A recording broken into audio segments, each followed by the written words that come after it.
Hello everyone, आप सभी का स्वागत है मेरे YouTube channel maths hub by Manoj Thakur पे। तो आज फिर से एक जेई मेंस 2022 का क्वेश्चन लेके आया हूँ। 26 जून शिफ्ट 1 का क्वेश्चन है। तो इस क्वेश्चन को एक बार समझते हैं और इस क्वेश्चन से रिलेटेड जितनी इन्फॉर्मेशन होगी, अगर किसी बच्चे ने अगर ये चैप्टर नहीं भी पढ़ा होगा, अगर स्ट्रेट लाइन, फिर भी वो क्वेश्चन ये सॉल्व कर सकता है, क्योंकि इस क्वेश्चन से रिलेटेड जितनी इन्फॉर्मेशन होंगी वो सारे इन्फॉर्मेशन मैं इस क्वेश्चन में आपको प्रोवाइड कर दूंगा। तो इसने बोला है कि कैपिटल आर भी द एक पॉइंट है, जो पॉइंट है 3,7 and let P and Q दो पॉइंट है ऑन द लाइन। किस लाइन पे? तो x plus y equal to 5 की एक लाइन है, इस पे एक p और q दो पॉइंट है, सच दैट जो पी क्यू आर बन रहा है वो एक इक्विलेटरल ट्राइंगल बन रहा है। तो then area of equilateral triangle P Q R बताना है। तो देखो, सबसे पहले अगर हम यहाँ पे नोटिस करें तो एरिया ऑफ इक्विलेटरल का फॉर्मूला होता है √3/4a²। ये मैं इंफॉर्मेशन यहाँ लिखता हूँ, ये आप लोगों ने पहले भी पढ़ रखा है। Area of equilateral triangle, area of equilateral triangle ये होता है सर √3/4a²। ए का मतलब साइड का स्क्वायर।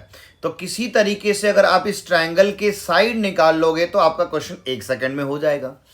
अब इस बात को समझने की एक बार आप लोग कोशिश करेंगे। क्या समझने की कोशिश करेंगे? अब आपको पता है कि कोई एक पॉइंट दिया और अपोजिट में एक साइड पता है, तो हमने एक पॉइंट से परपेंडिकुलर डिस्टेंस निकालने का फॉर्मूला पढ़ा हुआ है। अगर नहीं पढ़ा तो फॉर्मूला मैं अभी लिखने जा रहा हूं, उसको समझेंगे।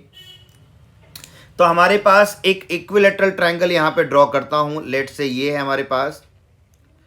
तो इस इक्विलेटरल ट्रायंगल का मान लो ये वाला एक पॉइंट दे रखा है, जिसका नाम उसने क्या दे रखा है, कैपिटल आर, जिसके कोऑर्डिनेट है 3,7, और एक हमारे मान लो ये पी पॉइंट है और ये क्यू है।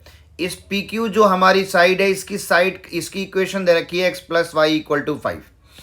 अगर मान लो मैं यहाँ पे परपेंडिकुलर डिस्टेंस निकालता हूँ इस आर से, ये वाला, तो परपेंडिकुलर डिस्टेंस अगर किसी लाइन का, तो ये इधर लिखता हूँ कंसेप्ट।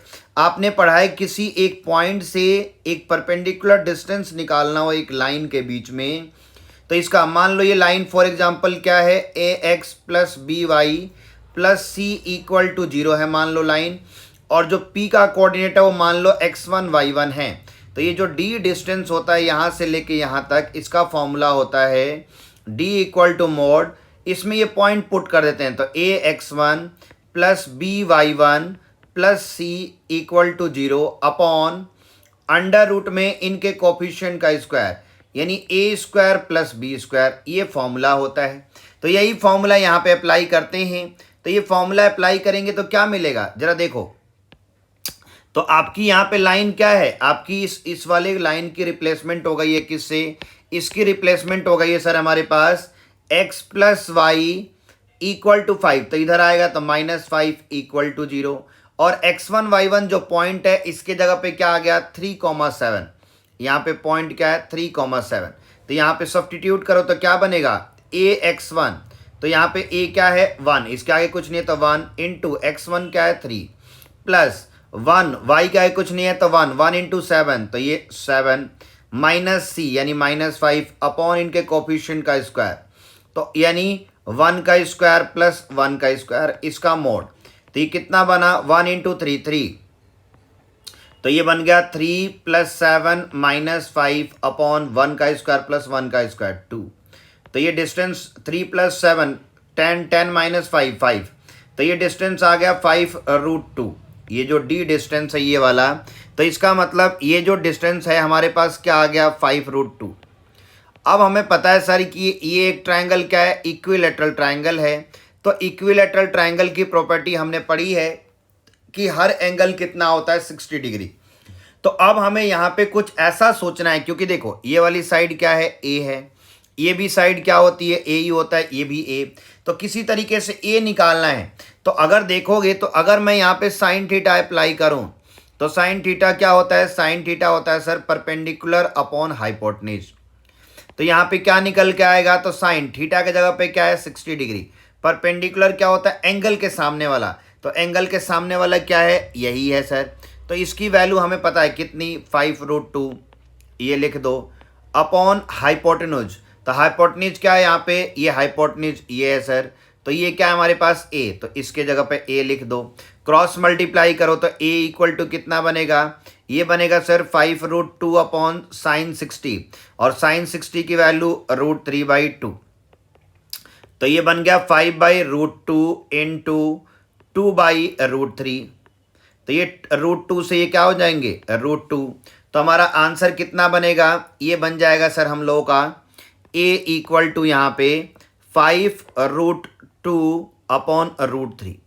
अब ये ए आने के बाद एरिया ऑफ ट्राइंगल हमने अभी अभी इधर पढ़ा, तो एरिया ऑफ ट्राइंगल हमारे पास क्या होता है, area of equilateral triangle, area of equilateral triangle का फॉर्मूला होता है सर √3/4 ए स्क्वायर। अब ए हमारे पास क्या है, ए है सर यही अभी अभी आपने निकाला, तो ये रख दो यहाँ पे, तो ये बनेगा √3/4 इंटू 5√2 अपॉन √3 इसका स्क्वायर, तो इसको करेंगे तो ये बनेगा सर √3/4 इंटू इसका स्क्वायर, तो ये 5 का स्क्वायर 25, √2 का स्क्वायर 2, नीचे √3 का स्क्वायर 3, तो इसको सॉल्व करेंगे तो ये क्या बनेगा सर 2 × 4 2, और हमारे पास क्या बनेंगे, ये √3 से ये √3 चले जाएंगे, तो हमारा आंसर क्या आएगा, न्यूमरेटर में बच गया 25 और डिनोमिनेटर में बच गया 2√3, तो कौन सा ऑप्शन करेक्ट है, तो ये हमारा सर इसका डी ऑप्शन करेक्ट है 25 अपॉन 2√3।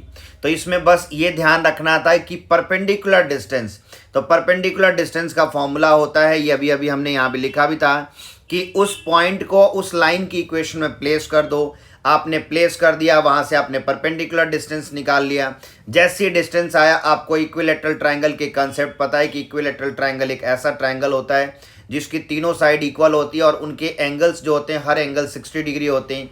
यहाँ से हमने साइन 60 लगाया, साइन परपेंडिकुलर अपॉन हाइपोटेन्यूज, यहाँ से ए निकाला, ए निकालने के बाद सीधा कंसेप्ट। तो इस तरह के क्वेश्चंस हर रोज आपको जेईई मेंस के मिलेंगे, हर चैप्टर का कलेक्शन होगा। इस चैप्टर के जितने 2022, 21 और 20 के होंगे उनको हर रोज एक अपलोड करूंगा, तो आप इनको अच्छे से समझिए। कुछ डाउट होता है तो कमेंट करके भी आप बताएं वहाँ पे।